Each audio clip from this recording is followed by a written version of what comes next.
kegagalan bisa saja Tuhan izinkan untuk kita itu hadapi. Kenapa sih gitu ya? Kita tuh kadang begitu kita gagal, kita pertama-tama kebanyakan kalau orang percaya itu langsung tanya ke Tuhan, Tuhan, kenapa sih kok kamu nggak lancarkan, begitu ya kan? Karena kita gagal. Bapak Ibu, ternyata kegagalan adalah bagian dari proses pembentukan Tuhan, dan itu bukan akhir dari segalanya. Firman Tuhan yang tadi kita baca, ayat ini mengingatkan bahwa kekuatan sejati tidak diukur dari ada atau tidaknya kegagalan, tetapi bagaimana kita meresponi kegagalan itu. Mari kita belajar dari kegagalan kita.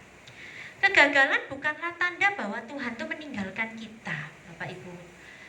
Kadang seringkali kita punya pemikiran atau sudut pandang, kalau kita gagal, kita tuh merasa, oh Tuhan menghukum aku gitu ya. Waduh, aku punya salah apa ya? Waduh, aku kayaknya dikutuk begitu ya. Kayaknya aku nih habis melakukan sesuatu, atau mungkin belakangan ini aku kurang rajin ke gereja gitu ya.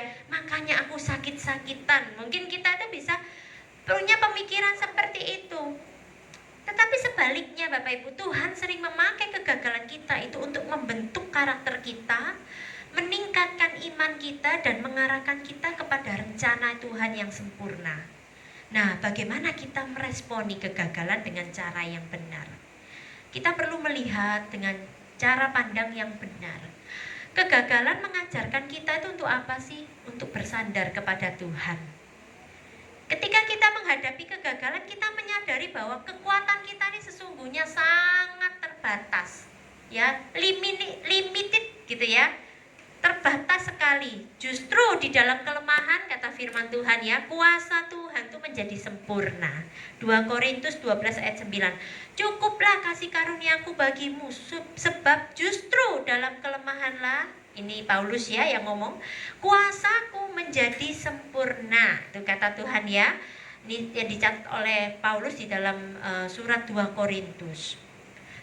Apa maksudnya? Jadi kegagalan itu mengingatkan kita bahwa oh benar Tuhan, aku nih manusia yang rapuh, yang lemah, yang gampang jatuh, dan terkadang kita gampang untuk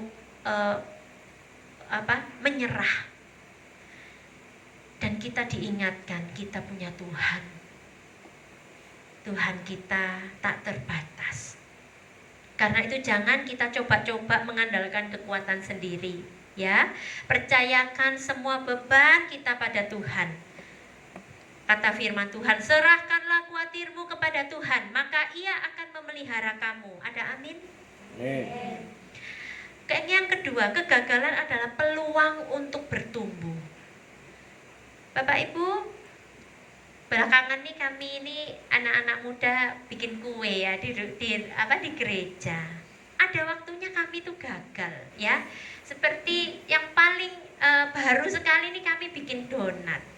Gagal. Kenapa? Gak kalis. Ya. Gagal nih kok bantet ya kayaknya ya.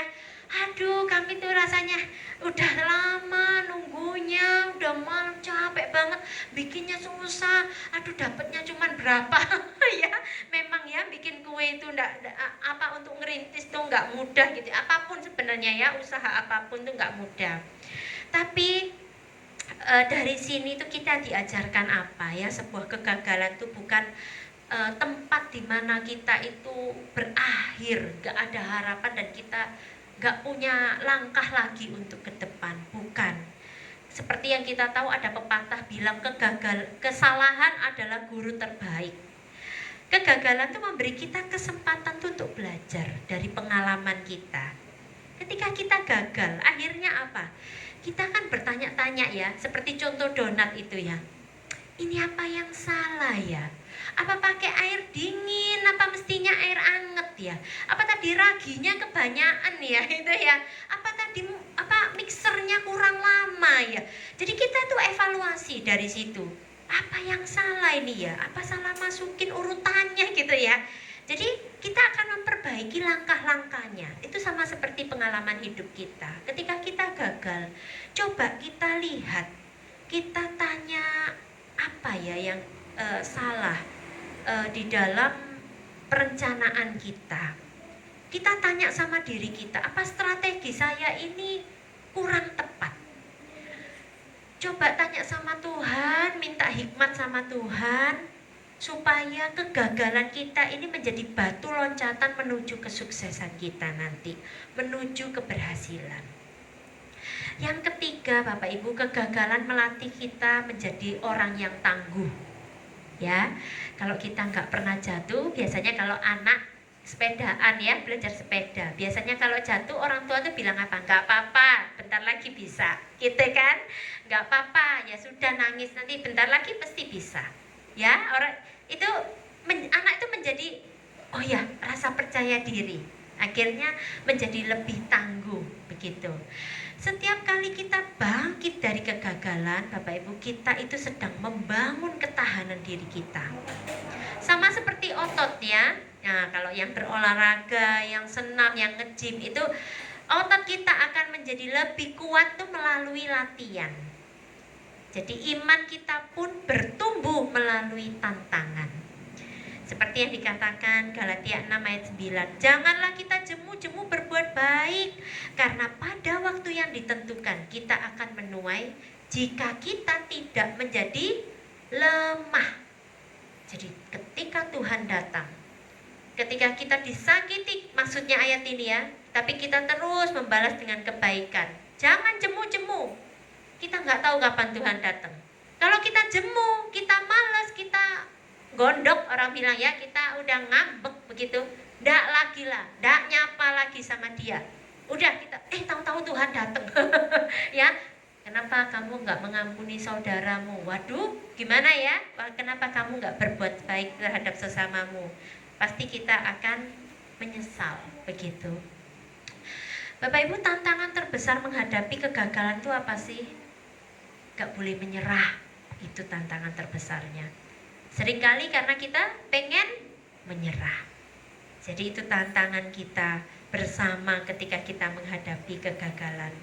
Karena itu Bapak Ibu, ketika kegagalan itu melanda kita atau menghampiri dan Tuhan izinkan, mari kita akui kegagalan itu di hadapan Tuhan. Tapi kita jangan terpuruk di dalam kegagalan. Itu penting Bapak Ibu ya.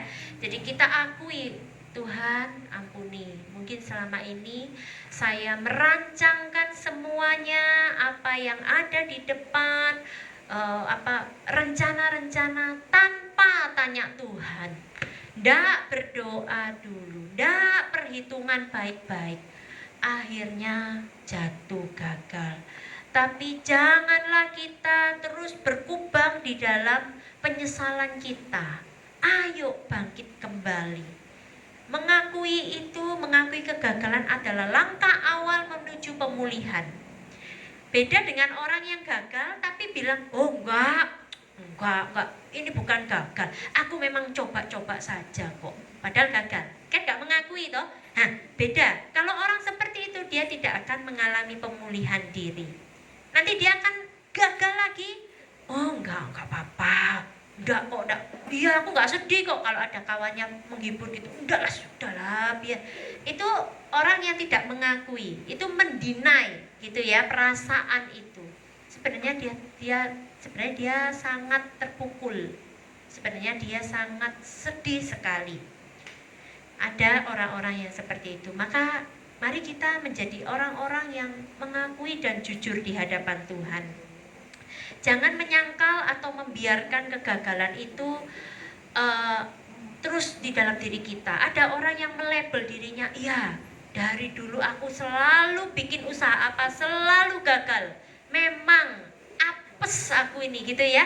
Spesial kalau orang bahasa Mandarinnya tuh kayak orang sial begitu. Jangan Bapak Ibu, itu bukan yang Tuhan ajarkan pada kita.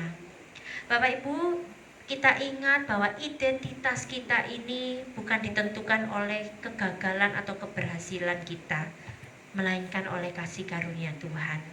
Yang kedua, ketika kita gagal, mari kita belajar berserah kepada Tuhan.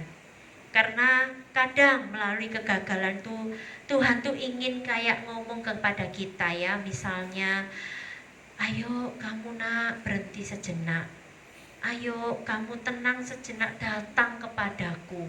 Mungkin Tuhan tuh pengen, kamu tuh selama ini kerja terus siang malam setiap hari, hari Minggu pun kerja buka toko, ndak peduli sama aku. Kalau ketika kita gagal, ingat balik lagi lah sama Tuhan.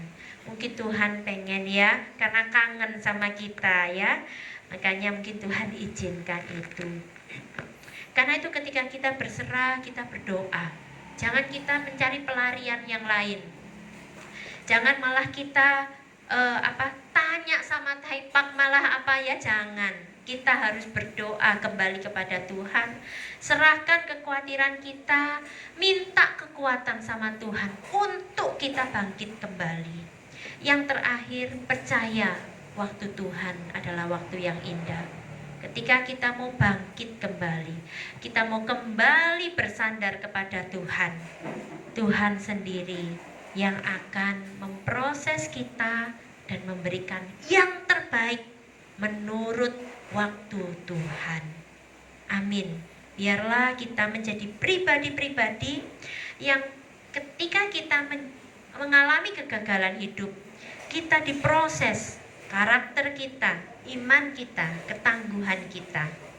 Sebuah pepatah mengatakan, kegagalan bukan ketika kita jatuh, tetapi ketika kita berhenti untuk bangkit mencoba kembali.